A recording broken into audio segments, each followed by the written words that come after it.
I thought it was me. All right, thank you. All right, so the executive session is now recessed at 6:30 p.m. And the board's recessed out of executive session is now reconvening the special meeting of the board in the auditorium. We will now move to the action portion of the agenda. So if I could ask Director Peasley to read the motion. I move that the Board of Directors approve Board Resolution number 2015/16-5 and find that immediate adoption of this resolution is in the best interest of the district. I second the motion. All right. And so why don't we turn to our General Counsel and ask for an overview of the key points, please. Good evening, John Cirqui, Acting General Counsel. What you have before you is a board action report that attaches a resolution, and in the resolution contains some items that staff are asking that the school board approve this evening, and I'll go over those 8 items. The first one is a general statement giving the superintendent authorization to protect the best interests of the district in the event that there is a strike tomorrow. The second one allows for the superintendent to close schools in the event there's a strike tomorrow, so notice can be sent out to families for the duration of the strike. The third bullet is to limit access to school facilities. If school facilities do need to be closed, it highlights allowing parents and students to come on campus for athletic activities, but if there's other activities that need to be reviewed, it gives Dr. Nyland the authority to look at that. It allows for the hiring of temporary employees in the event that is necessary. Hopefully that's not the case, but if that's needed to secure our facility, that's item number 4.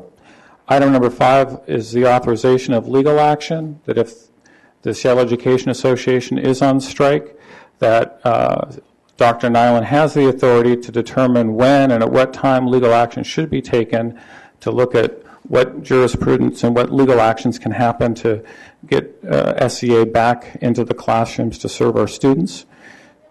6 is continued bargaining. It's a resolution asking that we continue to bargain. I know our teams have been bargaining very late into the evening on both sides, so this is a continued request by the school board that we continue those bargaining efforts. 7 is a suspension of board meetings, that there's a regular scheduled session tomorrow night, and that staff is asking that that be postponed and that the board president reinstate it once the strike is over. That way we can all focus on getting bargaining and going to the table with the items that we need to get this resolved. And 8 is a general statement just asking that we have the tools to implement this resolution. Thank you. Thank you. Are there any questions from directors at this point? I will say that we did have an opportunity to discuss the legal matters in executive session, so I'll turn to Director Peasley. I would like either the superintendent or John Cirqui to comment on why this resolution is in the best interest of the district.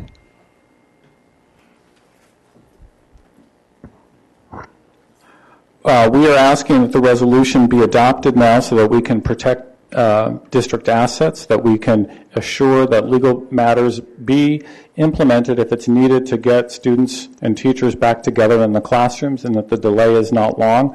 It is my understanding that at one of the school districts, Marysville, legal action wasn't taken and teachers are out on strike for 40-plus days. Currently, Pasco is in the middle of a strike, and a court order has been issued by the judge there requiring teachers to go back to school. So we believe that it is important to get students and families back in the classroom with our teachers as soon as possible while we continue to negotiate. So we do believe that it's important to adopt the resolution. So the intention then is to continue to negotiate in hopes of reaching a resolution before legal action is taken. Am I correct in that? Absolutely. I know our bargaining team and Dr. Nyland want to have a resolution with the Seattle Education Association, and legal would not be the first option. It's just an option that we want to preserve in the event that it is needed. Other questions from directors? Director McLaren. So, as I understand the history you recounted in the Marysville strike about 12 years ago, the board refrained. They did not approve a resolution to take legal action. And that strike went on for more than 40 days. And I also understand that the last strike in Seattle in 1985 had the same situation where the board refrained from a resolution to go to court about it. And that strike went on for about a month. That's the information that I have heard from the outside counsel. And so therefore it appears that by agreeing to go ahead and resolve to go to court, we may be able to create a venue for us to come to resolution. So I guess that's more of a comment than a question. While I'm commenting, I do want to go on and say that I am devastated at the thought that we are not going to start school tomorrow, and I am totally focused on the hope that our teams are going to resolve this within a day or two. Thank you. Other questions from directors? Director Peters. While we're talking about the context of strikes and the history, isn't it also true, though, that recently in the district of Pasco, the teachers voted to go on strike, and then an injunction was issued, and they recently voted to not heed the injunction. So they continue to be on strike. So is it not true that an injunction does not necessarily stop a strike? The comments you made are correct, and I'm not sure of what the next order would be from a judge finding that teachers are not complying with the order of the court. Let the speaker speak, please.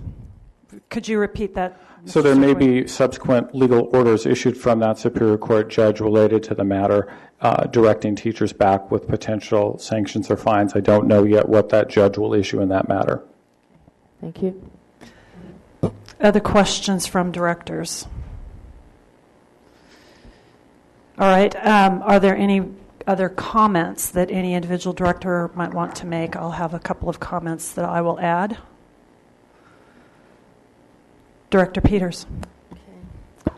Well, it is my fervent hope that a fair and reasonable agreement can still and soon be reached, that is respectful of our educators and professionals and mindful of our district's resources. There are many important components to this resolution that I do support, but I do not believe that item number 5 is necessary, and that is the authorization of legal action. So I cannot support this action. Other comments from directors? All right, I'm not seeing others raise their hand. I'll add a few comments in general. I'll start by saying that everyone in Seattle Public Schools wants a timely start to school. And both teams have been working very long hours, working around the clock over the last, 4 days, giving up their holiday weekend to try to reach an agreement. It is our number one priority that we get this agreement reached, and the issues that the teams are facing are absolutely challenging. The board wants an agreement that works for both sides. We're committed to continuing the negotiations. The action that you're seeing here is a mitigating action that if or when a strike occurs, that the superintendent has the authority to do the things he needs to do to ensure that the business and legal requirements and realities associated with the strike are addressed. I will again emphasize this is our number one priority. I would just say in closing, this is a textbook case of what results from a profoundly broken K-12 funding model in Washington State. This is a losing combination of insufficient funds and a deep over-reliance on local levies. And our school district and our employees, it leaves us unable to meet the obligations that we have to educate our students. So after 6 years of cuts and loss of spending power, it's time that our state legislature addresses this and gets it fixed in alignment with what they've been mandated under the McCleary lawsuit. Thank you. So with that, I believe we are to the point that we can call the roll. Director Blanford. Aye. Director Martin Morris. Aye. Director McLaren. Aye. Director Pt2. Abstain. Director Peasley. Aye. Director Peters. No. Director Carr. Aye. This motion has passed by a vote of 5-1-1. Thank you. All right. So with that, we will call this meeting adjourned at, it looks like 6:40 p.m. Thank you.